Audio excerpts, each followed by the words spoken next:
कि एक गंगा वह है जो हिमालय से निकलती है और एक गंगा वह है जो संत के हृदय से निकलती है।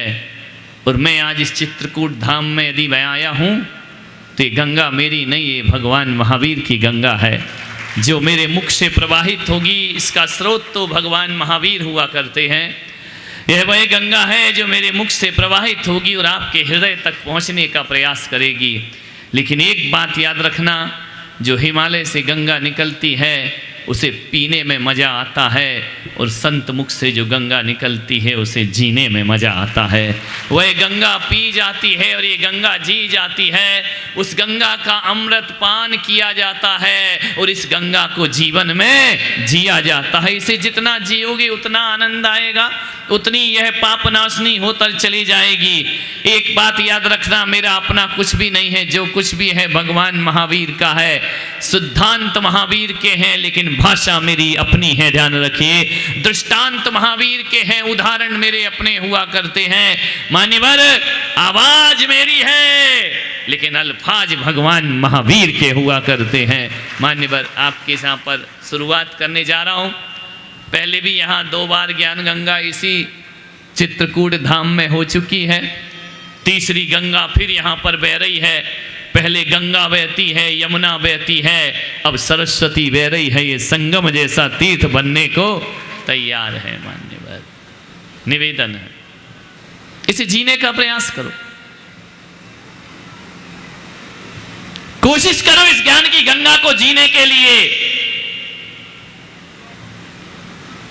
ये गंगा जब हिमालय से निकलती है एक पतली लकीर के रूप में निकलती है। कभी उद्गम देखना, कौन कहता है कि पत्थरों के आंसू नहीं आते? कौन कहता है कि पत्थरों के आंसू नहीं आते? हमने तो पर्वतों से गंगा को बहते देखा है। हमने तो पर्वतों से गंगा को बहते, पत्थरों के भी आंसू आते हैं। ध्यान रखना, चट्टानों से भी झरने गिरा करते हैं। मान्यवर, आपसे निवेदन कर रहा हूं, ये ज्ञान की गंगा है। कभी तुम्हारी आंखों से भी बहने का प्रयास करेगी, कभी तुम्हारे कानों में प्रवेश करेगी, कभी हंसी का फवारा बन जाएगी तो कभी सोचने को मजबूर कर देगी। विविध रूप होंगे, कई रूपों में ये गंगा बहेगी। आप उसे जीवने का प्रयास करें। लेकिन एक बात याद रखना, कोई भी गंगा किसी की प्यास नहीं बुझाया करती है। गंगा जब हिमालय से चलती है ना तो गंगा सागर में जाके विलीन होने की उसकी यात्रा होती है। लेकिन एक बात याद रखना, गंगा का लक्ष्य लोगों की प्यास बुझाना नहीं, गंगा का लक्ष्य समुद्र में जाकर समाहित हो जाना है। लेकिन ये बात भी सच है कि गंगा का लक्ष्य यदि लोगों की प्यास बुझाना हो जाएगा तो फिर गंगा सागर से नहीं मिल पाएगी। हर घर में प्यासा है, गंगा अपना रास्ता भटक जाएगी, हर घर में उसे जाना पड़ेगा। लेकिन ध्यान रखना भीलवाड़ा वालों, जो अपने घरों से निकल के गंगा के किनारे पहुंचता है, तट में पहुंचता है, और वहां खड़ा होकर भी कहे कि गंगा मेरे मुख में प्रवेश कर जा, तो कोई गंगा प्रवेश नहीं किया करती है। अरे जो घुटने टेक कर बैठता है, अंजलि बनाता है, गंगा उसके कंठ को तृप्त करते हुए आगे बढ़ जाए। मेरी यात्रा भी कोई भीलवाड़ा मेरी यात्रा नहीं है। मेरी यात्रा मेरा गंगा सागर है, मेरा परमात्मा है। मैं किसी के घर घर जाकर भगवान का ज्ञान नहीं बांट सकता, लेकिन जो भी मेरे घाट पर आएगा उसकी प्यास बुझा के आगे बढ़ना मेरा काम होगा। मेरे जीवन का लक्ष्य वही है। जीवन में आनंद चाहिए, प्रेम चाहिए। जीवन जीने की गंगा है। इसके किनारे जाकर जीवन जीने के कुछ अवतार मोती उठाने का प्रयास करो, जीवन तुम्हारा सार्थक और सफल हो जाएगा। मान्यवर, किसी ने कहा कि महाराज घर में सुख शांति नहीं है, रुपया है, पैसा है, दौलत है, मोटर है, कार है, बीवी है, टीवी है, मोबाइल है, सब कुछ है, लेकिन हमारे घर में शांति नहीं। ध्यान रखना। अब शांति तुम्हारे घर में कैसे रहेगी? सारी शांति तो तुमने मंदिर में रखे आए हो, शांति धारा में। घर में तो शांति धारा है ही नहीं, मंदिर में कराते हो छिन्न छिन्न भिन्न भिन्न होता जाता कुछ भी नहीं है। हमारे पास सब कुछ है, शांति नहीं है। सोफा सेट है, डिनर सेट है, डायमंड सेट है, गोल्ड सेट भी है, सब कुछ सेट है महाराज, मगर दिमाग बड़ा अपसेट है। ध्यान रखना, मैं आया हूं, ना मैं सोफा सेट दे सकता, ना मैं डाइनिंग सेट दे सकता हूं, मैं केवल तुम्हारे दिमाग को सेट करने के लिए ज्ञान गंगा महोत्सव कि आज यहां पर आगाज कर रहा हूं। दिमाग को सेट कर। जीवन में शांति नहीं, सुकून नहीं है, आनंद नहीं है। महाराज कोई मंत्र हो तो दे दो। मैंने कहा कौन सा मंत्र जपता है? बोले नमोकार मंत्र जपता हूं। नमोकार महामंत्र है। कौन सा मंत्र जपता है? बोले गायत्री मंत्र जपता हूं, हरि राम की माला फेरता हूं, परमात्मा की माला फेरता हूं। मैंने कहा एक बात याद रख, कितना नमोकार मंत्र जपा? बोले 1.25 करोड़ मंत्र जप चुका हूं। मैंने कहा और कितना जपना है? 10-11 करोड़ और जप ले तो भी जीवन में शांति मिलने वाली नहीं है। तो बोले महाराज फिर हम क्या करें कि हमारे जीवन में सुख हो, सुकून हो, प्रेम हो? मैंने कहा करोड़ों बार भी नमोकार मंत्र तो कुछ जप तो कुछ नहीं होगा। गायत्री मंत्र का दिन भर जाप करते रहे तो भी कुछ होने वाला नहीं है। मैंने उससे पूछा कि मैं तुझे एक छोटा सा मंत्र देता हूँ, यदि वो मंत्र तूने जप लिया तो नमोकार मंत्र भी ताकत देगा और गायत्री मंत्र भी तुझे ताकत देगा। बोले महाराज नमोकार मंत्र इतना बड़ा है, जपने में एक माला में 10 मिनट लगता है। मैंने कहा मैं तो 10 मिनट भी नहीं 10 सेकंड में अपना मंत्र जपवा दूंगा। बोले 10 सेकंड में जप के जीवन में आनंद आ जाएगा। अरे मैंने कहा आनंद नहीं, तुम्हारे जीवन में परमानंद की बरसात हो जाएगी। तो बोले महाराज जल्दी दे दो, मैं उस मंत्र का जाप कर लो। मैंने कहा जल्दी मत कर, पहले समझ ले उस मंत्र को। बोले वो कौन सा मंत्र है जो जीवन को सुकून प्रदान करे, जो जीवन को आनंद से भर दे, जीवन को खुशियों से भर दे? मैंने कहा मैं मानता हूं कि नमोकार महामंत्र है। मंत्र हजारों लाखों इस धरती पर, लेकिन 2-4 मंत्र ऐसे हैं जिन्हें महामंत्र कहा जाता है। सभी मंत्र महामंत्र नहीं हुआ करते हैं। अरे नमोकार महामंत्र है तो गायत्री भी हिंदुओं में एक बहुत बड़ा महामंत्र हुआ करता है। लेकिन मैं तुम्हें जो मंत्र देना चाहता हूं, एक बात याद रखना, यदि मेरा मंत्र ना जुड़ा तो नमोकार भी कुछ नहीं कर लेगा और गायत्री मंत्र भी कुछ नहीं कर लेगा। बोले महाराज आपका मंत्र कौन सा है? मैंने कहा दे रहा हूं, चिंता मत कर। अरे बोले जल्दी बताओ, बर्दाश्त नहीं हो रहा है। अरे मैंने कहा ज्ञान गंगा की शुरुआत है, दूंगा धीरे धीरे दूंगा, इतने जल्दी कैसे दे दूंगा? ज्यादा जल्दी दे दो तो भी मजा खत्म हो जाता। मैंने कहा एक मंत्र है मेरे पास, नमोकार मंत्र 35 अक्षर का है, 58 मात्राएं हैं, 5 पद है। बोले आपका मंत्र? मैंने कहा मेरा बहुत छोटा मंत्र है, बहुत छोटा मंत्र है। बोले महाराज बताओ वो कौन सा मंत्र है? आज से मैं नमोकार जपना बंद कर दूंगा, आज से गायत्री मंत्र जपना बंद कर दूंगा। मैंने कहा नहीं वो भी जपना, वो भी जपना, वो भी जपना। यदि वो जपा और मेरा मंत्र जपा तो भी कल्याण नहीं होगा, और नमोकार मंत्र जपा और मेरा मंत्र ना जपा तो भी जीवन में शांति आने वाली नहीं। बोले कौन सा मंत्र है? मैंने कहा मेरा एक ही मंत्र है, और एक ही मंत्र भीलवाड़ा वालों आज तुमको दे रहा हूं। आने वाली 15 दिन की इस ज्ञान गंगा में वो मंत्र जपते रहना, तुम्हारा जीवन बदला बदला हो जाएगा, तुम्हारी सोच बदल जाएगी, जिंदगी बदल जाएगी। बस एक ही मंत्र मेरे पास है। आज जितना हुजूम यहां बैठा है, हजारों लोग बैठे हैं, केवल एक मंत्र के दम पर यहां कर बैठे हैं। बोले महाराज तुमने कोई सा मंत्र सिद्ध किया? मैंने कहा बिल्कुल सिद्ध किया है। बोले महाराज इतने लोग आपके प्रवचन में आ रहे, शाम को भी आ रहे, दोपहर में भी आ रहे, रात को भी आ रहे, जब बुलाओ तब चले आते हैं। कोई वशीकरण मंत्र पढ़ते हो क्या? कोई सम्मोहन मंत्र पढ़ते हो क्या? मैंने कहा बिल्कुल मेरे पास वशीकरण मंत्र भी है, सम्मोहन मंत्र भी है। ये पब्लिक यूं ही किसी के पीछे नहीं भागा करती है। उन्होंने कहा वो मंत्र कौन सा है जिससे आप दुनिया को बस में कर लेते हैं? वो मंत्र कौन सा है कि सभा मंत्र मुग्ध हो जाती है? वह मंत्र कौन सा है कि बड़े तो छोड़ो, गोदी में बैठा बच्चा भी चुपचाप सुनने लगता है। वही कौन सा मंत्र आप पढ़ते हैं? जिनका मेरे पास एक ही मंत्र है, एक ही मंत्र है, ज्यादा बड़ा नहीं है, बहुत छोटा है। कौन बोला? बताओ ना कौन सा मंत्र है। इतने जल्दी कैसे बता दूंगा? प्रवचन मैं कर रहा हूं कि तुम कर रहे हो, ध्यान रखना। आनंद के साथ मिलेगा, परमानंद के साथ मिलेगा। एक मंत्र छोटा सा, बहुत छोटा, बहुत छोटा। जैन भी जप सकता है, हिंदू भी जप सकता है, सिख भी जप सकता है, ईसाई भी जप सकता है, बच्चा भी जप सकता है और बूढ़ा भी, संत भी जप सकते, ग्रस्त भी जप सकता है। एक छोटा सा मंत्र, एक छोटा सा मंत्र, एक छोटा सा मंत्र मेरे पास है। और एक बात याद रखना, नमोकार के लिए माला उठाना पड़ती है, गायत्री मंत्र के लिए माला जपना पड़ती है, लेकिन जो मंत्र मैं दे रहा हूं उसमें माला काम नहीं आया करती है, मोती काम नहीं आते हैं, मन के काम नहीं आते हैं। बिल्कुल छोटा सा मंत्र है, यदि आप जप लो तो जीवन का कल्याण हो जाए। मैं नहीं कहूंगा कि बैठ के उसकी माला फेरना, 1.25 करोड़ मंत्र जपना, अरे एक बार भी मत दोहराना।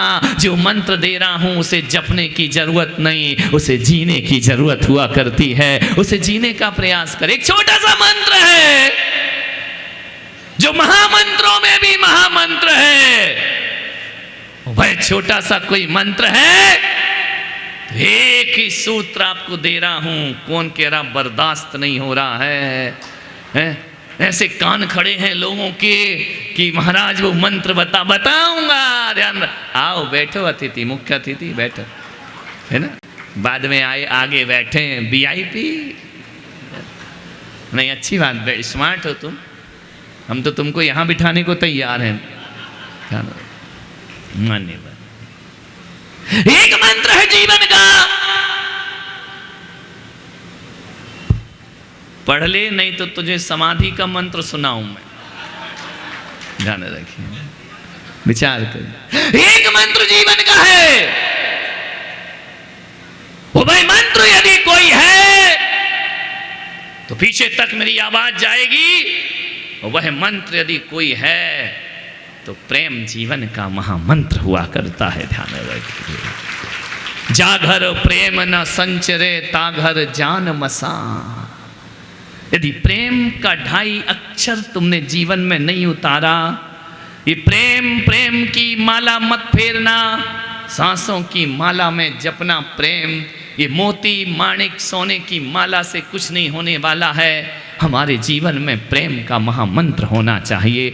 आज मैं ज्ञान की गंगा नहीं, यहाँ प्रेम की गंगा बहाने आया हूँ। और हजारों लोग यदि यहाँ पर सुनने आए हैं तो ज्ञान की गंगा में डुबकी लगाने नहीं, प्रेम की गंगा में डूबने के लिए यहाँ पर आए हैं। प्रेम एक ऐसा मंत्र है, प्रेम एक ऐसी भाषा है, प्रेम एक ऐसा शब्द है मेरे भाई। प्रेम ऐसी चीज है कि गुलाब जामुन का नाम लेने से जुबान मीठी हो या ना हो, प्रेम का नाम लेने से जुबान मीठी हो जाया करती है। प्रेम वही शब्द है यदि कानों में पड़ जाए तो अमृत घुल जाया करता है। और प्रेम की भाषा वो भाषा है जिसे इंसान तो छोड़ो जानवर भी प्रेम की भाषा समझा करता है। एक गाय को प्रेम से बुलाओ तो वह पास आती है, और एक गाय को दुत्कारो, हट हट बोलो तो दूर भग जाया करती है। अरे प्रेम की बीन बजती है तो काला नाग भी पिटारे में आकर के बैठ जाया करता है। प्रेम की धुन बजना चाहिए, प्रेम की बांसुरी बजना चाहिए। प्रेम है तो सब कुछ है, प्रेम नहीं तो। प्रेमचंद जी नहीं आए क्या? कहाँ चले गए हैं प्रेमचंद? नहीं आए क्या? आए हैं क्या? हाँ, तुम्हारी बांसुरी बजा रहा हूं मैं, ध्यान रखना। प्रेम की बांसुरी बजाओ, ध्यान रखना। मान्यवर प्रेम शब्द में वही संगीत समाहित है। यदि प्रेम का शब्द हमारे जीवन में आ जाए तो यह शरीर शरीर नहीं, यह देह देवालय बनकर के तैयार हो जाया करती है। कौन कहता है कि सूर्य मंत्र देने से मूर्ति भगवान बनती है? अरे प्रेम का मंत्र देने से पत्थर भगवान बन जाया करता है। ध्यान रखिए, प्रेम होना चाहिए। आज घरों में सब कुछ है, यदि नहीं है तो प्रेम नहीं है। इस दुनिया से यदि प्रेम हटा दिया जाए तो भीलवाड़ा वालों, ये दुनिया जीने लायक ना बचेगी। ध्यान रखना, हर कोई मरने के लिए तैयार हो जाएगा। एक बात याद रखना, जिस घर में प्रेम होता है उस घर में 90 साल का बूढ़ा भी हाथ उठाकर भगवान से प्रार्थना करता है कि ये खुदा, तेरे घर तो बाद में आ जाएंगे, कुछ दिन हमें इन लोगों के साथ जीने दे, इस परिवार के साथ जीने दे, तेरे घर तो हमें आना ही है, आ जाएंगे। 90 साल का बूढ़ा भी जिंदगी की प्रार्थना करता है जिस घर में प्रेम होता है, और जिस घर में प्रेम नहीं होता 20 साल का जवान भी आत्महत्या करने को तैयार हो जाया करता है। जहाँ घर प्रेम न संचरे ता घर जान मसान, मसान की तरह वह घर हैं जिन घरों में प्रेम नहीं हुआ करता है। कभी किसी कब्रिस्तान को जाकर के देखना, कितनी लाशें लेटी रहती हैं, कितने मुर्दे दफन हुआ करते हैं, लेकिन बिल्कुल पास पास लेटी हैं वह लाशें। एक बात याद रखना, वह कब्रिस्तान की लाशें लेटी तो सदियों रहती हैं लेकिन बोलती किसी से भी नहीं है। ये लाश बाजू वाली से बात नहीं करती, वो वाली लाश बाजू वाले से बात नहीं करती। और तुम भी यदि अपने घर में रहते हो और घर के सदस्यों से बात नहीं करते हो तो मैं कहता हूं कि तुम्हारा घर घर नहीं कब्रिस्तान हुआ करता है, जहां 4 लोग रहते हैं लेकिन एक दूसरे से बात, अरे लड़ लेना, झगड़ लेना, बोलते रहना, बोलते रहना, बोलते रहना। जीवन में कभी भी बोल चाल खत्म नहीं करना चाहिए। लड़ लो, झगड़ लो, वाद विवाद कर लो, शाम को जय जिनेंद्र करके दोस्ती के द्वार खोल देना चाहिए। मान्यवर, लड़ाइयाँ तो होंगी, वो बिल्कुल कम नहीं हो सकती, ध्यान रखना। लड़ो, मैं मना ही नहीं करता हूँ, मैं गलत फहमी में रहते ही नहीं हूँ कि लड़ाइयाँ ना हो, होंगी, होने दो, लेकिन प्रेम प्रवाहित होने दो। मान्यवर, निवेदन है आपसे, बहुत वृक्षारोपण हो रहा है दुनिया में। पहले तो अंधाधुंध जंगल काटे गए और अब सरकार कह रही कि पौधे लगाओ, पौधे लगाओ, पेड़ों का पेड़ लगाओ, वृक्ष लगाओ। लगाना चाहिए। और मैं तो पुलक सागर कहता हूं कि जितने भी लोग मरने के बाद आग में जलाए जाते हैं, कितने लोग जलते इस पंडाल में? हाथ दिखाना, हाथ उठाना जरा। मरने के बाद कितने लोगों को दफनाया जाएगा या जलाया जाएगा? जलाने वाले हाथ उठाओ, पीछे तक हाथ उठाओ। सब जला, सारे ही जलेंगे, गड़ाने वाले कोई नहीं है, ध्यान रखना। मान्यवर, मरने के बाद तुम्हारी चिता जलाई जाएगी, लेकिन मैं पुलक सागर कहता हूं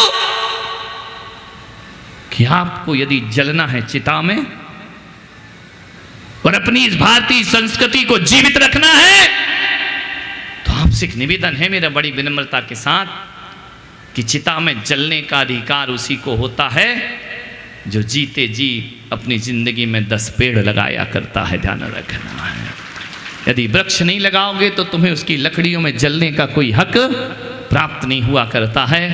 वृक्षारोपण करो, पेड़ लगाओ, हरा भरा करो अपना भारत, हरियाली रखो इस भारत में, सस्य श्यामल भूमि बनाओ।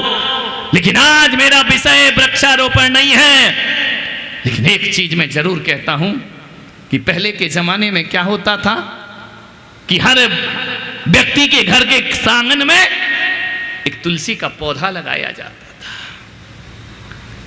वही तुलसी का पौधा जिसमें रोज सूर्य उदय होते ही गंगा जल अर्पित किया जाता था। मैं चाहता हूं कि आज ज्ञान गंगा के प्रथम दिन मैं आपके घरों में वृक्षारोपण कराऊं। ध्यान रखना, हर घर में महाराज गाड़ी रखने को जगह नहीं है, तो तुम कह रहे हो कि पेड़ लगाओ, पेड़ लगाओ। आज आंगन बचा क्या है, अब सब फ्लैट सिस्टम हो गए हैं। अब तो पेड़ नहीं लगा करते, छोटे छोटे गमले हुआ करते हैं, और गमले भी अब महाराज असली नहीं नकली गमले आ रहे हैं। ध्यान रखना, मैं आपसे निवेदन करता हूं एक पेड़ तो अपने घर में जरूर लगाना चाहिए। एक वृक्ष जरूर लगाओ अपने घर में। और जितने भी लोग यहां बैठे हैं, मैं आज सबको एक एक पौधा दूंगा। प्रवीण जी पौधे आए हैं नहीं आए? व्यवस्था है? मनीष है ना? नहीं, मैं लाया हूं, टेंशन मत करो, बांटना तुमको है। ध्यान, बहुत सारे पौधे मैं लाया हूं, जितने लोग हैं उससे ज्यादा पौधे लाया हूं।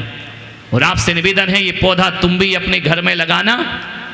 और जितनी महिलाएं मातृत्व शक्ति बैठी हैं, मोबाइल से फोन करके अपने पीहर में भी ये पौधा लगवाना।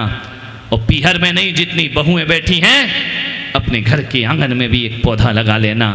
मान्यवर, मैं आपसे निवेदन करना चाहता हूं, एक तुलसी का पौधा यदि मैं आपको देता हूं तो मुसलमान अपने घर में नहीं लगाएगा।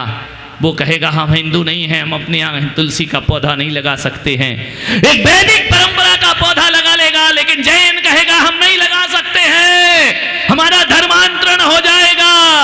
पौधों में भी धर्मांतरण हो जाता है, बाहर आदमी की खराब खोपड़ी, ध्यान रखना है। मैं आपसे निवेदन कर रहा हूं, मैं ऐसा पौधा तुमको देना चाहता हूं जिसे मुसलमान भी बड़े शान से अपने घर के आंगन में लगाएगा, हिंदू भी लगाएगा, जैन भी लगाएगा, ईसाई भी लगाएगा। और वह पौधा कोई तुलसी का पौधा नहीं होगा। आज मैं एक पौधा यहां से दे रहा हूं जिसे अपने घर के आंगन में लगाओ। और वह पौधा कोई है तो प्रेम का पौधा है, जो हर किसी के घर के आंगन में लगना चाहिए। प्रेम। बारात यहीं आएगी क्या? पूरे बैंड एंड सवाजी आ रहे हैं। नहीं, कुछ नहीं, प्रवीण भाई बैठ जाओ, अपनी तो बारात लग गई, दूसरों की लग जाने दो, है ना? बजने दो, अब क्या करोगे? मान्य भाई, कांवड़ यात्रा है, सब कांवड़िया तो यहां बैठे हैं, वहां कौन गया है? मान्य, एक प्रेम का पौधा लगाओ अपने घर के आंगन में। लेकिन एक बात आप जानते होंगे कि जो लोग पौधा लगाते हैं और यदि उसमें पानी ना डालें तो पौधा सूख जाता है। मैं चाहता हूं कि प्रेम का एक पौधा हर किसी के आंगन में लगना चाहिए, लेकिन वो पौधा मेरे से ले जाओगे, लगा लोगे, कुछ दिनों में सूख जाएगा। मैं चाहता हूं उस पौधे में एक लोटा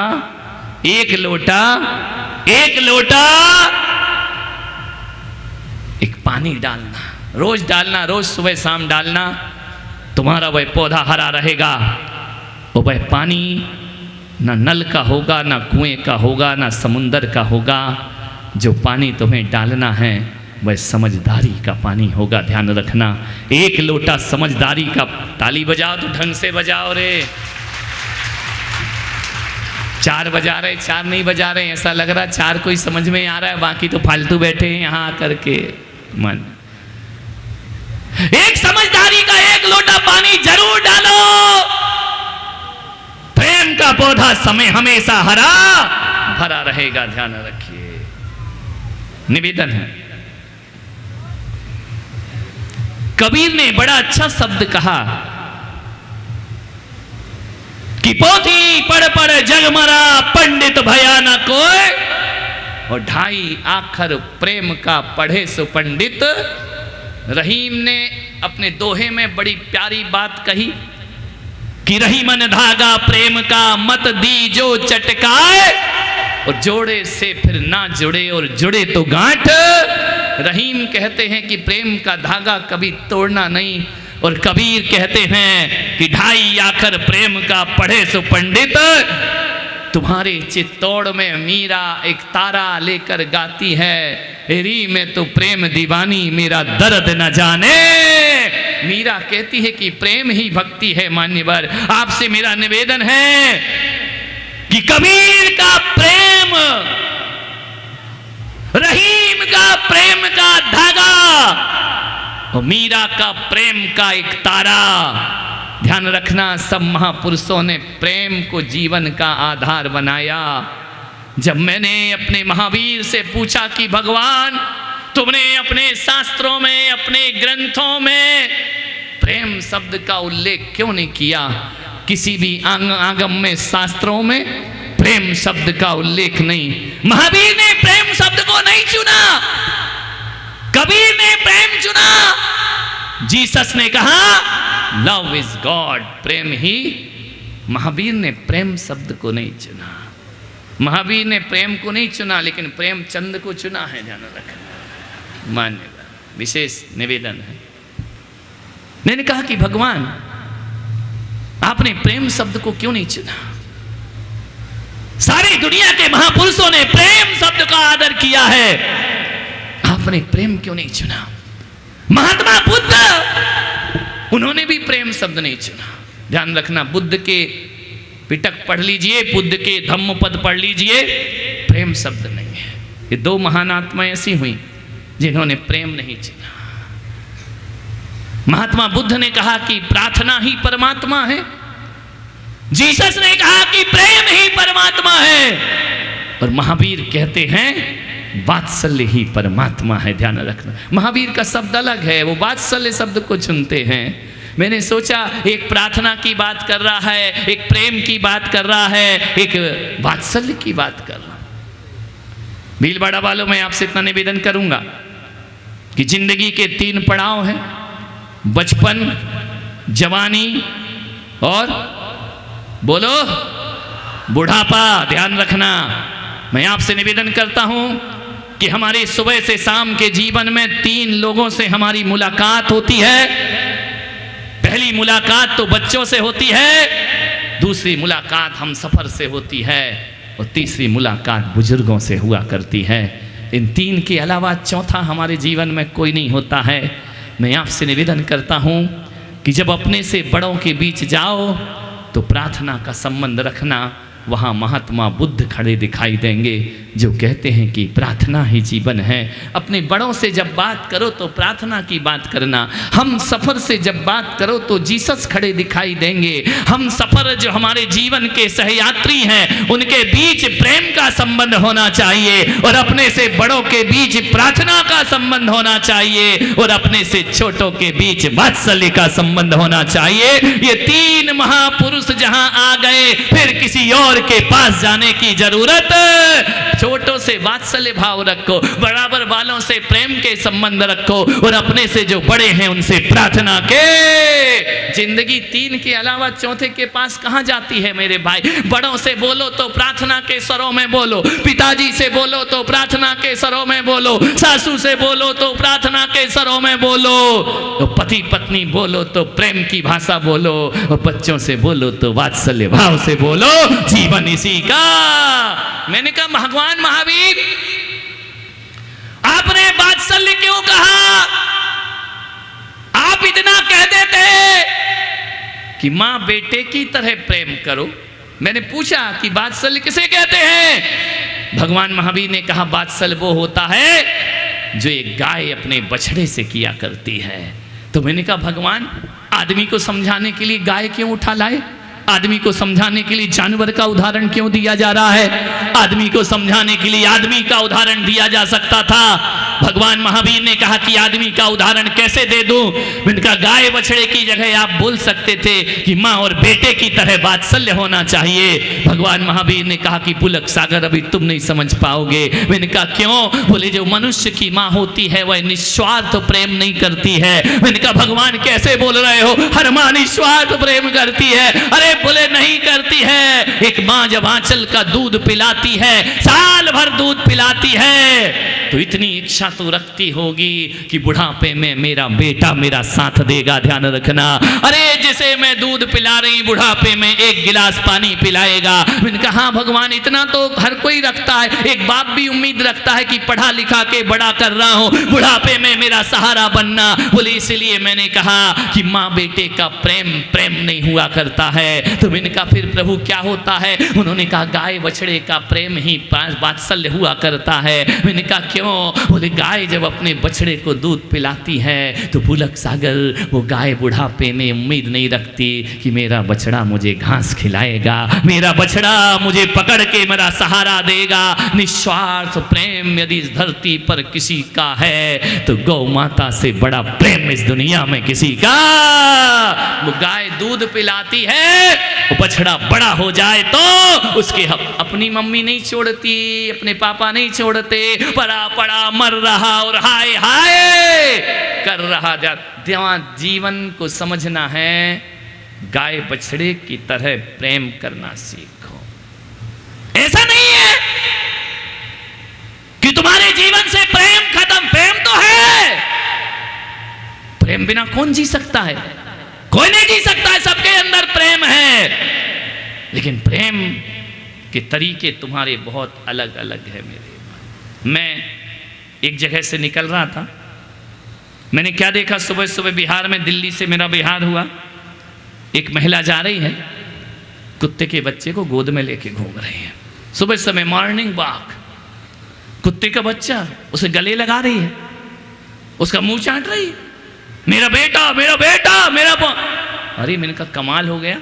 महाराज ने मुझसे पूछा, महाराज ये पागल हो गई है औरत? मैंने कहा पागल नहीं हो गई है, तो बोले कुत्ते के बच्चे को लेके घूम रही। तो मैंने कहा उसकी मर्जी भाई, उसे जिससे प्यार हो, अपन क्या कर सकते हैं। लेकिन दुर्घटना तो बाद में जब घटी कि जब मैंने पीछे देखा, वो तो कुत्ते के बच्चे को लेके घूम रही थी और उसके बच्चे को नौकर लेकर के चल रहा था। मैंने कहा माथा फोड़ लिया, मैंने कहा अब मानवता की हद हो गई, पार हो गई। मैंने कहा एक बात याद रख। महाराज ने कहा महाराज कुत्ते के बच्चे को लेके चले, इसमें कोई परेशानी नहीं है, लेकिन खुद के बच्चे को नौकर रखे, इसमें परेशानी हुआ करती है। मैंने कहा महाराज ऐसा लगता है ये महिला या तो पिछले जन्म में इसकी माँ थी, है? पिछले जन्म में इसकी माँ थी या अगले जन्म में बनने की तैयारी कर रही है। मान्यवर, मैं ये नहीं कहता हूँ कि कुत्ते के बच्चे को मारा जाए, लेकिन मैं पुलक सागर कहता हूँ इंसानियत को नहीं मारा जाना चाहिए। ध्यान रखना, मानवीयता को नहीं मारा जाना चाहिए। तुम्हारे घर में कुत्ते के लिए महंगे महंगे बिस्किट होते हैं। दुर्भाग्य है तुम्हारा कि पड़ोस में बच्चा रो रहा है तो तुम्हारे घर में एक रोटी का निवाला नहीं निकला करता है। कुत्ते को दूध पिलाते हो, लेकिन देवरानी का बच्चा रो रहा है तो एक कप दूध तुम्हारे पास नहीं हुआ करता है। कुत्ते के बच्चे को महंगे महंगे साबुन लगाए जाते हैं, कुत्ते का बच्चा डाइनिंग टेबल में बैठ करके खा रहा है। करो, मेरी कोई आपत्ति नहीं है, लेकिन इंसान के बच्चे को दुत्कारा नहीं जाना चाहिए और कुत्ते से ज्यादा प्यार इंसान के बच्चों से होना चाहिए। मान्यवर, आपसे मेरा निवेदन है, इंसानियत को तरस रहे। एक घर में मैं आहार को गया, लौट कर वापिस आ गया, बोले महाराज क्या हो गया? विधि गड़बड़ है, अंतराय हो गया। मैंने कहा नहीं, मैं उस घर में आहार नहीं ले सकता। बोले क्यों? मैंने कहा इसलिए, पड़गा के तो मुझे आदमी ले गया था, लेकिन जैसे गया तो दरवाजे पर लिखा है सावधान, यहाँ कुत्ते रहते हैं। अरे तो मैंने कहा मैं कुत्ते के घर आहार करने क्यों आया हूँ? मैं तो इंसान के घर आहार करता हूँ, यहाँ कुत्ते रहते हैं। पहले के लोग जब घर में आते थे ना, तो पहले लिखा जाता था पधारो सा, है ये राजस्थान है, पधारो सा, तुम्हारा स्वागत है, पाहुणा पधारे हैं, आपका अभिनंदन करते। फिर लिखा जाने लगा स्वागतम, फिर लिखा जाने लगा वेलकम, अब लिखा जाता है कुत्तों से सावधान। ध्यान रखना। मान्यवर, आपसे निवेदन है, ये जिंदगी है तुम्हारी, निवेदन है आपसे, आग्रह, प्यार नहीं है तुम्हारे घर में, प्रेम होना चाहिए जीवन में। प्रेम नहीं तो कुछ भी नहीं। और एक बात याद रखना, प्रेम भीख में नहीं मिलता है, प्रेम मांगने से नहीं मिलता। कैसे मिलता है? बोलो। प्रेम लूटने से नहीं मिलता है, प्रेम लुटाने से मिला करता है। ध्यान रखिए, किसी से मत कहो कि वो हमें प्यार करता है या नहीं करता है, अपनी रूह से पूछो तुम उसे प्यार करते हो या नहीं करते हो। ध्यान रखना है, प्रेम में बहुत ताकत होती है, प्रेम में बड़ी शक्ति होती है, प्रेम से बड़ी ताकत दुनिया में कोई और नहीं है। मान्यवर, लेकिन प्रेम मांगो मत। मुल्ला नसरुद्दीन भीलवाड़ा से उसके दिमाग में आ गया कि मुझे कुतुब मीनार देखना है। चला भीलवाड़ा से, पत्नी ने कहा कि गांव का गंवारिया, जरा होश में जाना, संभल के जाना, पहली बार ट्रेन में बैठ रहा है, कभी जिंदगी में घर से निकला नहीं, लेकिन दिमाग में भरा है कि कुतुब मीनार देखना है, अकेला जा रहा है, संभल के बैठना, संभल के उतरना। पत्नी वही है जो पति को ज्ञान बांटा करती है, ध्यान रखना है। उसने कहा तू ज्यादा बकबक मत कर, मैं इतना बुद्धू थोड़ी हूं, मुझे मालूम नहीं है कि कहां जाना है। तो बोले अच्छी बात है, जाओ देख कर आओ कुतुब मीनार। गया, जाना तो दिल्ली था, पढ़ा लिखा था नहीं, अनपढ़ गंवार था, बैठ गया ट्रेन में। अब जाना दिल्ली था, उदयपुर की ट्रेन में बैठ गया, इधर जाना है, ट्रेन इधर लेकर जा रही है, बैठ गया आराम से। इतने में क्या हुआ, ट्रेन उदयपुर पहुंची। जैसे ही ट्रेन उदयपुर पहुंची तो पहले के जमाने में एक ट्रांजिस्टर चलता था, एक रेडियो चलता था। किसी ने रेडियो ऑन किया, उसमें से आवाज आई आकाशवाणी का दिल्ली केंद्र है। मुल्ला ने कहा दिल्ली आ गई, दिल्ली केंद्र है, दिल्ली आ गई। फट से उतरा, नीचे उतरा, अपना बोरिया बिस्तर उतारा, उतर गया उदयपुर में। ट्रेन ने उतारा और ट्रेन आगे बढ़ गई। मुल्ला ने कहा देखा, मेरी पत्नी बुद्धू समझती थी, रेडियो में कहा है आकाशवाणी का दिल्ली केंद्र है। उतर गया। जैसे ही उदयपुर स्टेशन पर उतरा, पूरे में घूमा, चक्कर लगाया। उसने रिक्शा वाले को बुलाया, बोले भाई इधर आओ, मैं पहली बार आया हूँ, अपरिचित हूँ। बोले बात क्या है? बोले एक काम करो, तुम्हारे रिक्शे से मुझे कुतुब मीनार तक छोड़ दो। उदयपुर का रिक्शे वाला, उसने कहा आज फंसा मुर्गा, ध्यान रखना है, उदयपुर में कुतुब मीनार ढूंढ रहा है। बोले ठीक है। बोले बिठा, घुमा, बच पहुंचा दोगे? बोले पहुंचा दूंगा। जैसे ही बिठाया, बिठा करके ले गया, उदयपुर के 3 चक्कर लगाए, यहाँ वहाँ घुमाया। एक पतली सी गली में बोला ऑटो आगे नहीं जाएगा, इधर उतर जाओ। उतर के थोड़े आगे जाना, 100 कदम और कुतुब मीनार मिल जाएगी। उसने कहा मिल जाएगी? बोले हाँ। पैसे दिए और वो ऑटो वाला भग गया रिक्शा लेकर के। सुबह से शाम हो गई, कुतुब मीनार, कुतुब मीनार, कुतुब मीनार। जिससे पूछे कुतुब मीनार कहाँ, उन्होंने कहा पागल है, मेंटली डिस्टर्ब है, पागल है, उदयपुर में कुतुब मीनार ढूंढ रहा है। इतने में क्या हुआ, रास्ते में खट्टर काका मिल गए। उसने कहा और मुल्ला, अरे बोले काका अच्छे मिले तुम, पहली बार, बहुत दिनों बाद मिले। बोले क्या हुआ? बोले यार यहाँ के लोग बड़ा मूर्ख बनाते हैं। बोले क्या मूर्ख बनाया? बोले सुबह से कुतुब मीनार ढूंढ रहा हूँ, इस गली में रिक्शे वाला छोड़कर गया, मुझे कुतुब मीनार नहीं मिली। खट्टर काका ने एक तमाचा दिया गाल में। बोले बेवकूफ, मैं 7 दिन से ताजमहल ढूंढ रहा हूँ। जाना है उदयपुर में ताजमहल ढूंढ रहा है, एक उदयपुर में कुतुब मीनार ढूंढ रहा है। अब वो कह रहा बेवकूफ, मैं 7 दिन से ढूंढ रहा हूं, तुझे कहां से कुतुब मीनार मिल जाएगी?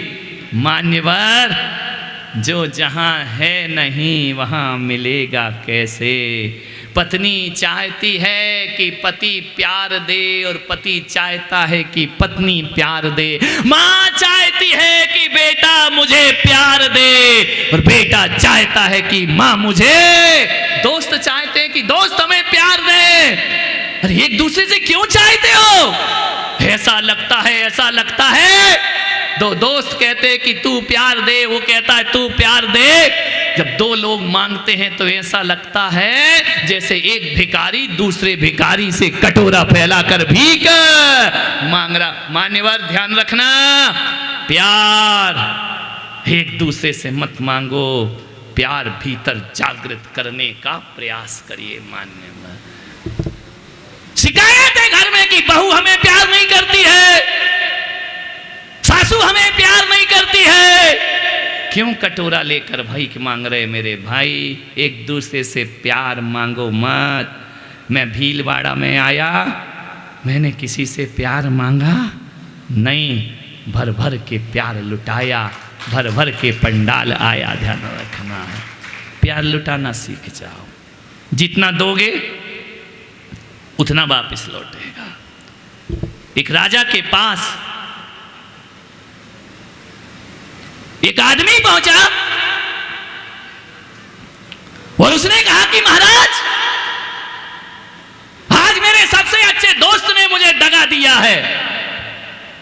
दोस्त ने दगा दिया? बोले हाँ महाराज, मेरा विश्वास तोड़ा है, मेरा प्रेम तोड़ा है। राजा ने कहा कि हुआ क्या?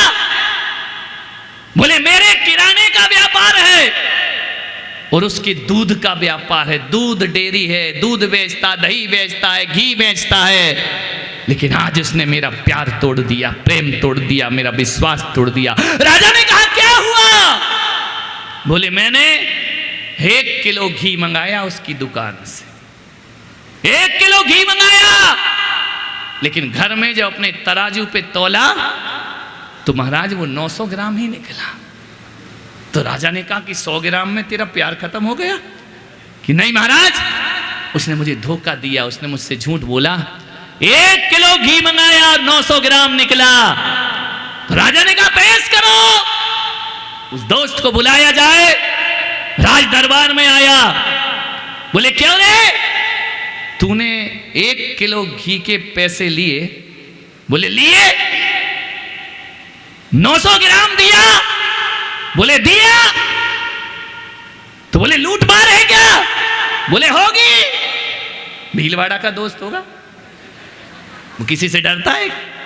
बोले होगी। राजा ने कहा तुझे तमीज नहीं है? बोले हमने इसी से तमीज सीखी है, बदतमीजों से ही हम तमीज सीखा करते हैं।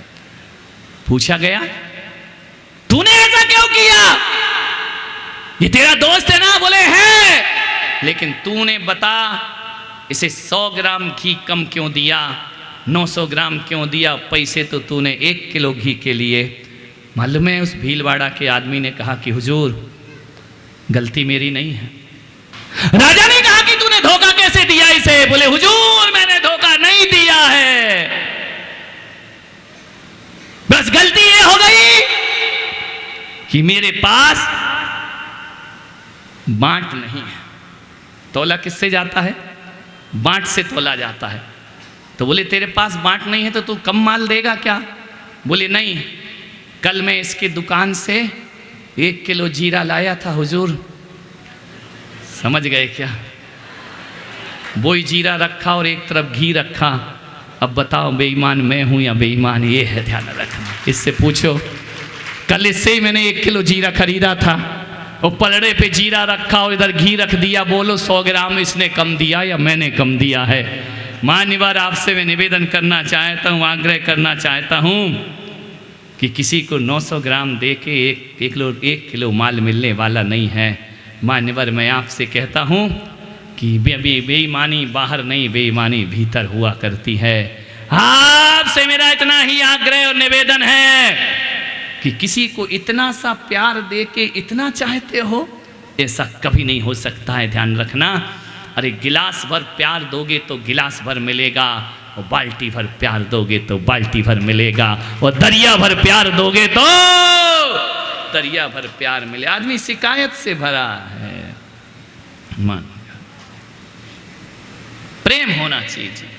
रुपया ना हो चलेगा, पैसा ना हो चलेगा, जमीन जायदाद ना हो चलेगा। मेरे देश में यदि प्रेम होता है वतन से, तो हमारे देश के महाराणा प्रताप घास की रोटी खाकर भी समाज का, देश का स्वाभिमान जिंदा रखा करते हैं।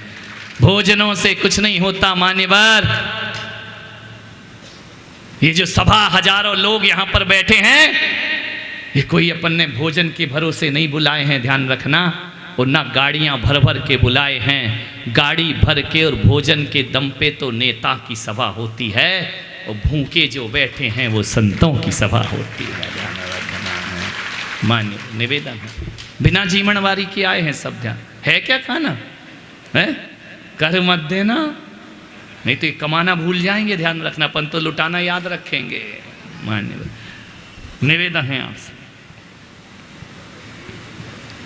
जीवन में प्रेम हो। यदि आपको सोने का महल दे दिया जाए, सोने की सब सामान दे दिए जाए, महंगी महंगी गाड़ियां दे दी जाए, सब कुछ दे दिया जाए, और प्रेम छीन लिया जाए, तो क्या आप उस घर में जिंदा रह पाएंगे? ध्यान रखना। प्रेम ले लें और सब कुछ दे दें। लोग मेरे पास आते, महाराज आपने हमें क्या दिया, आपने क्या दिया, आप पेन दे दो, आप डायरी दे दो। मैंने कहा मैं उसे ही सब कुछ देता हूँ जिसे खुद को नहीं देता, वो जिसे खुद को देता हूँ फिर उसे मैं कुछ नहीं देता। ध्यान रखना। एक तरफ मैं हूँ और एक तरफ सामान है, एक तरफ नारायण कृष्ण है और एक तरफ सेना है। ध्यान रखना। जो दुर्बुद्धि दुर्योधन होते हैं वो सेना मांगते हैं, और जो अर्जुन होता है वो नारायण कृष्ण को मांगा करता है। निवेदन है आपसे, सामानों से कुछ नहीं होता, वस्तुओं से कुछ नहीं होता है। कोई बहू बहुत ज्यादा दहेज लाए इसलिए ससुराल में प्यार मिलेगा, बिल्कुल गलत फहमी है। एक निर्धन बहू भी यदि प्रेम से जीना चाहती है तो कुछ भी लेकर ना आए, घर में रानी बन करके वह राज किया करती है। जिंदगी में प्रेम होना चाहिए। एक बार महाभारत की एक घटना याद आती है। नारायण कृष्ण संधि का प्रस्ताव लेकर के हस्तिनापुर पहुंचे, और नारायण कृष्ण ने यह संदेश दिया कि भाई भाई की लड़ाई अच्छी नहीं होती है, परिवार की लड़ाई अच्छी नहीं होती है, सर्वनाश अपना ही होता है, पड़ोसी का कुछ बिगड़ता नहीं है। बहू सास बहू की लड़ाई में सर्वनाश अपने परिवार का होगा, भाई भाई की लड़ाई में विध्वंस हमारा होगा। इसलिए नारायण कृष्ण ने सोचा कि कुरुक्षेत्र की जरूरत ना पड़े, एक कौरव और पांडव आपस में एक हो जाना चाहिए। संतों का काम दुनिया को एक करना हुआ करता है। नारायण कृष्ण ने कहा कि अर्जुन, धर्मराज युधिष्ठिर, युद्ध की तैयारी से पहले मैं संधि का प्रस्ताव लेकर दुर्योधन के पास जाना चाहता हूं। धर्मराज युधिष्ठिर ने कहा कि वो दुर्बुद्धि मानेगा नहीं। नारायण कृष्ण ने कहा कि प्रयास क्यों छोड़ूं, प्रयास तो करना चाहिए ना। घर में कितने ही गलत स्वभाव के लोग हों, उन्हें बदलने का हमें प्रयास जरूर करना चाहिए अपनी जिंदगी में। ध्यान रखें।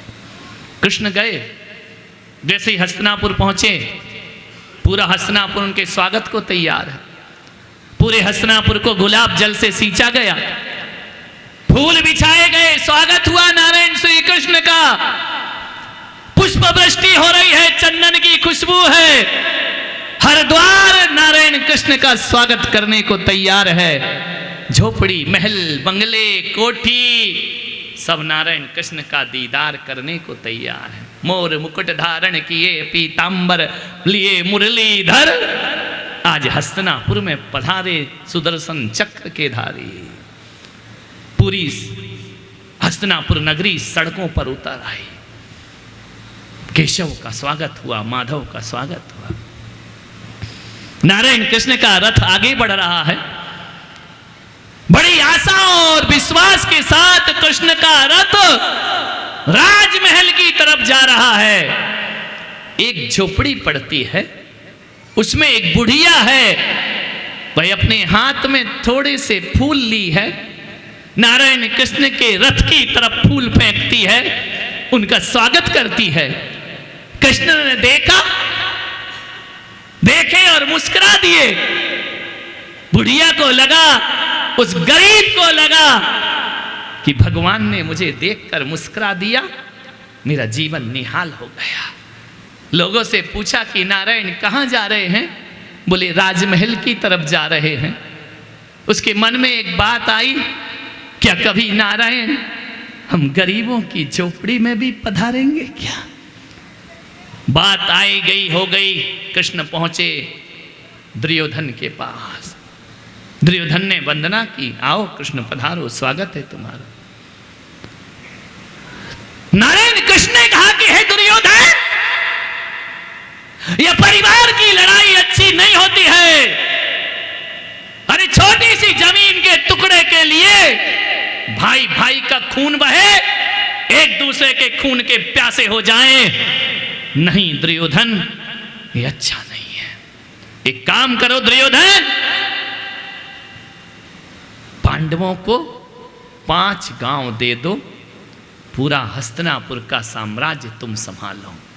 दुर्योधन ने कहा कि कैसा हो? हे माधव, मैं तुम्हारा स्वागत करता हूं, लेकिन तुम यदि उन पांडवों से दोस्ती की बात करोगे, तुम कह रहे हो कि 5 गांव में एक सुई की नोक के बराबर भी जमीन देने को तैयार नहीं हो। कृष्ण ने कहा कि दुर्योधन, 5 गांव से तुम्हारा कोई साम्राज्य कम नहीं पड़ जाएगा। बोले नहीं, ये बात नहीं हो सकती नारायण, मैं उनको 1 इंच भी जमीन देने को तैयार। लाख समझाओ दुर्बुद्धियों को कुछ समझ में आता। दुर्योधन तो दुर्बुद्धि था। कृष्ण ने कहा तो फिर दुर्योधन एक काम करो, युद्ध के लिए तैयार हो जाओ, सज्ज हो जाओ युद्ध के लिए। अब हमारी तुम्हारी मुलाकात कुरुक्षेत्र में होगी।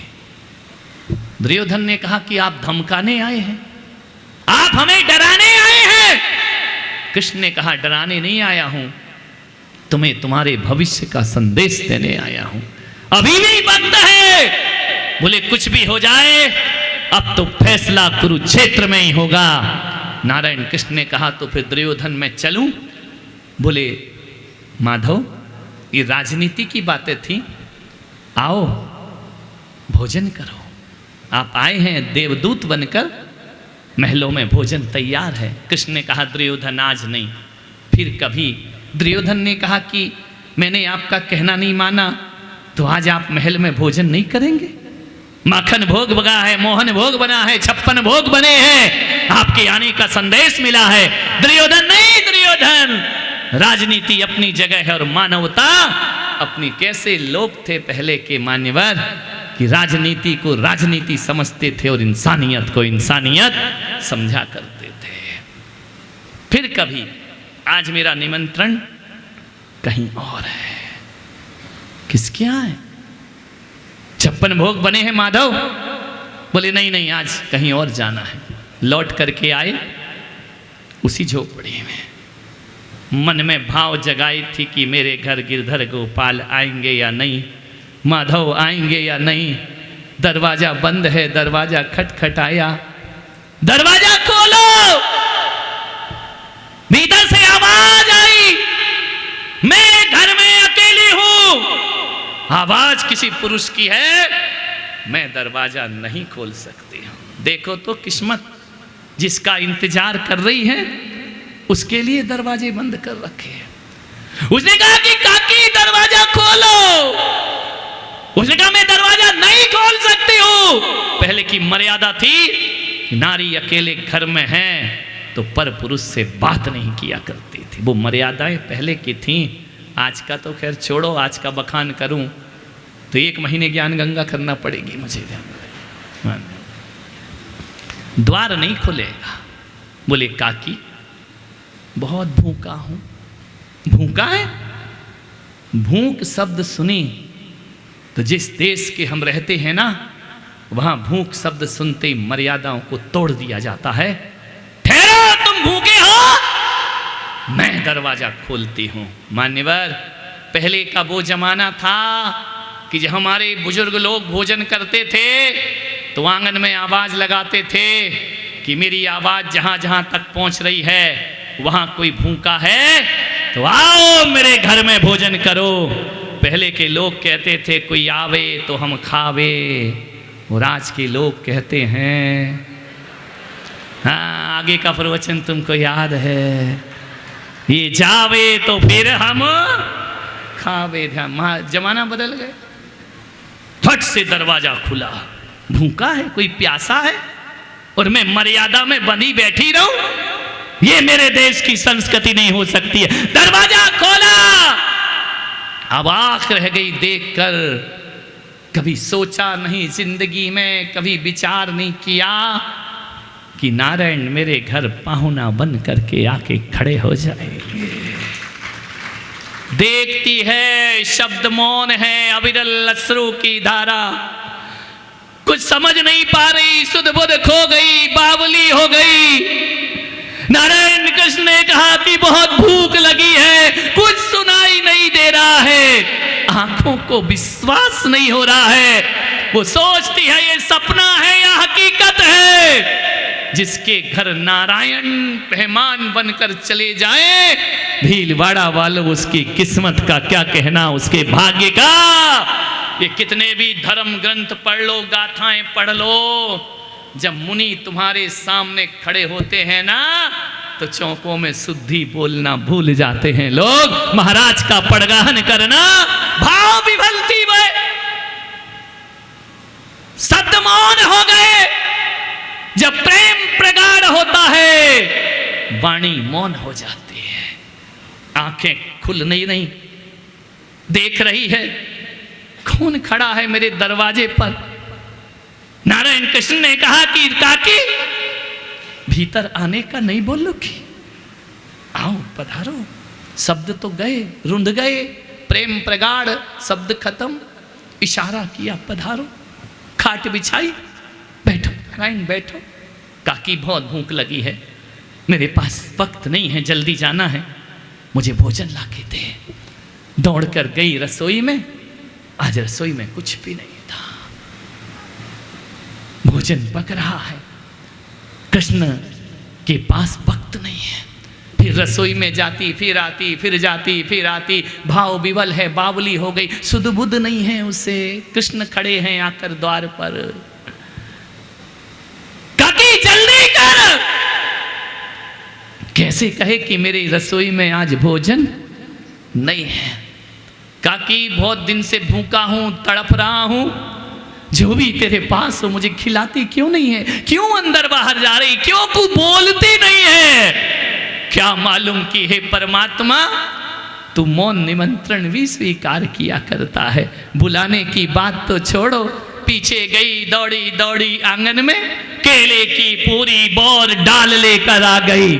बोले नारायण भोजन करो। अभी भोजन रसोई मेरी पकी नहीं है। बैठ जाती है खाट के नीचे, केले छील रही है, खिला रही है कृष्ण को। नारायण ये खाओ जब तक रसोई की व्यवस्था होती है। कृष्ण ने कहा जल्दी दे, बहुत भूख लगी है। खिला रही है, खिलाते जा रही है। इतने में विदुर जी आ जाते हैं। जैसे ही विदुर जी आए उन्होंने कहा आज मेरी झोपड़ी में प्रकाश कैसा है, आज मेरी झोपड़ी में सुगंध कैसी है। आज इस गरीब की झोपड़ी में इतना दिव्य प्रकाश क्यों है? अंदर जाकर के देखा तो मोर मुकुट धारण किए नारायण कृष्ण खाट पर बैठे, विदुरानी जमीन पर बैठी है, केले खिला रही है। जैसे ही कृष्ण ने देखा काका विदुर। अरे विदुर ने कहा कि क्या कर रही है बाबली? नारायण कृष्ण पाहुने बने हैं, तू इन्हें क्या खिला रही है?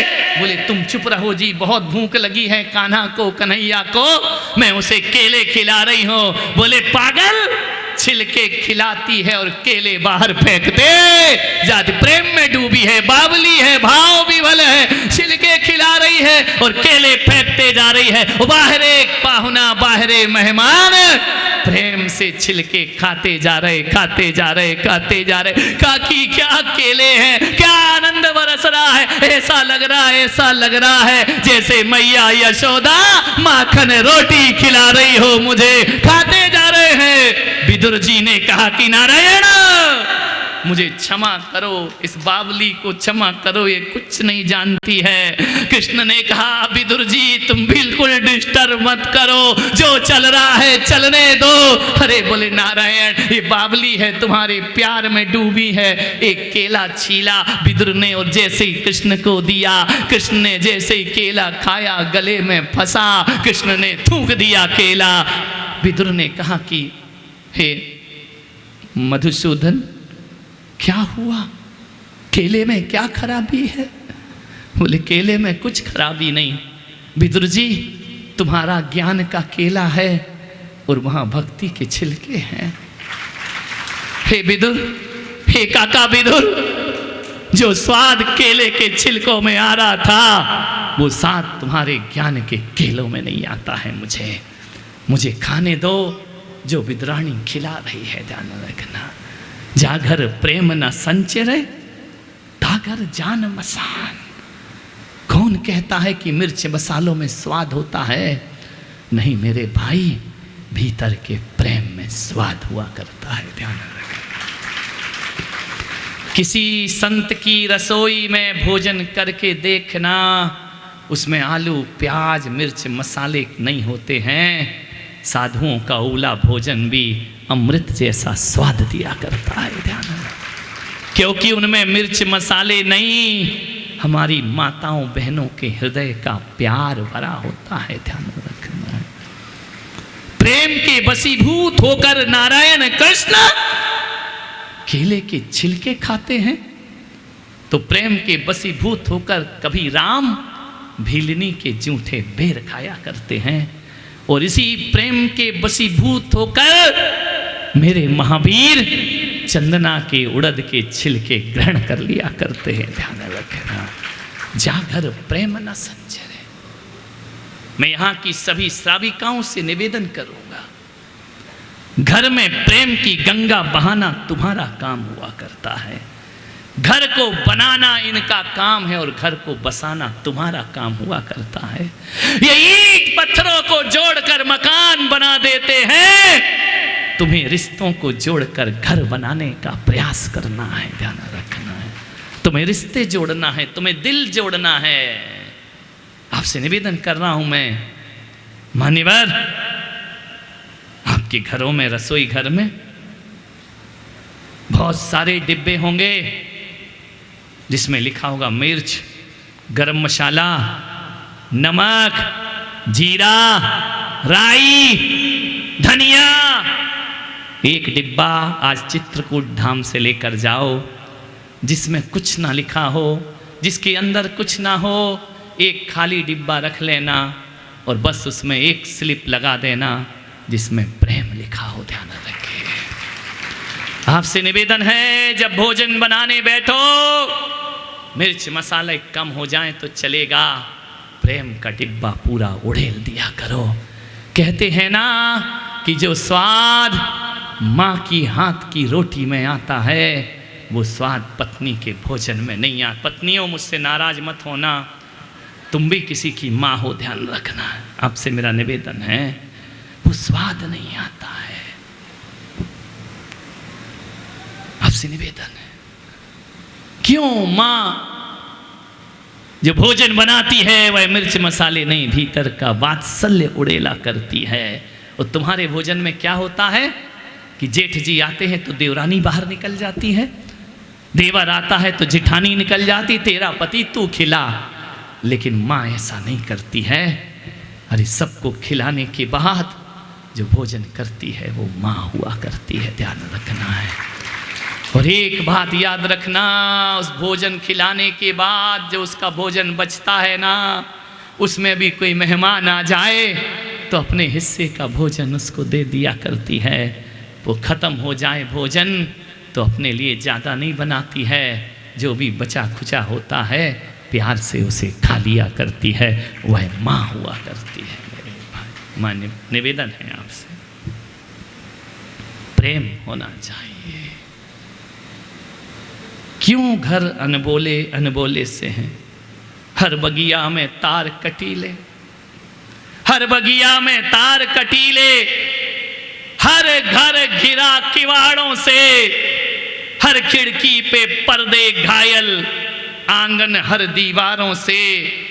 किस दरवाजे करूं वंदना, किस दरवाजे करूं वंदना, किस देहरी पर मत्था टेकूं।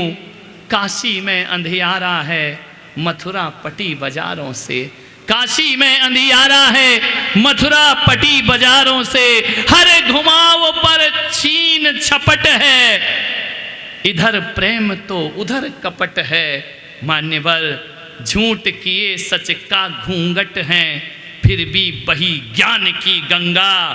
अब तक पावन प्राण है, और जो भी इसमें जी भर के नहा ले वो मानव भगवान है, वो मानव भगवान। प्रेम रखो। अंतिम बात कह के समाप्त तो नहीं है, ये गान गंगा समाप्त नहीं होती है, ये थोड़ा सा विराम है। कल 8:30 बजे फिर बहेगी ये ज्ञान की गंगा। एक बात याद रखना, अपने घर में प्रेम रखना है, देवरानी जिठानी में प्रेम रखना है, ननन भाभी में प्रेम रखना। अब है ही कितने से रिश्ते मेरे भाई। पहले का जमाना गया कि दर्जनों लोग घर में रहा करते थे, अब गिनती के 4-5 लोग हैं।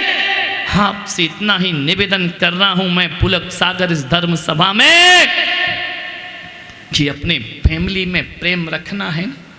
घर में बुजुर्ग दादाजी, मालूम है तुम्हें, आज एक बाप ये नहीं चाहता है कि मेरा बेटा $50 लाख कमाए और अमेरिका में जाकर रहे।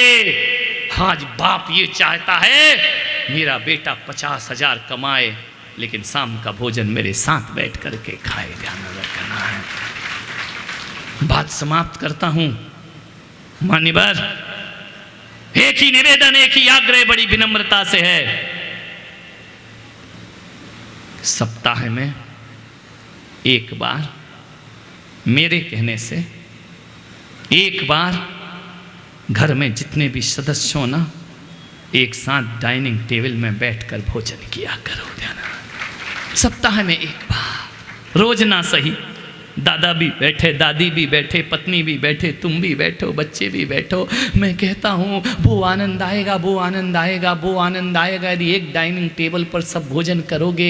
अरे समाज की बड़ी बड़ी जीवन वाणियों में वो आनंद नहीं है जो घर में बैठकर भोजन करने में आनंद आया करता है। सप्ताह में एक बार ना कर सको तो मेरे भाई 15 दिन में एक बार का नियम बना लो, और 15 दिन में एक बार नियम से ना कर सको तो महीने में एक बार नियम बनाओ कि अब महीने में एक बार पूरा परिवार बैठ करके भोजन करेगा।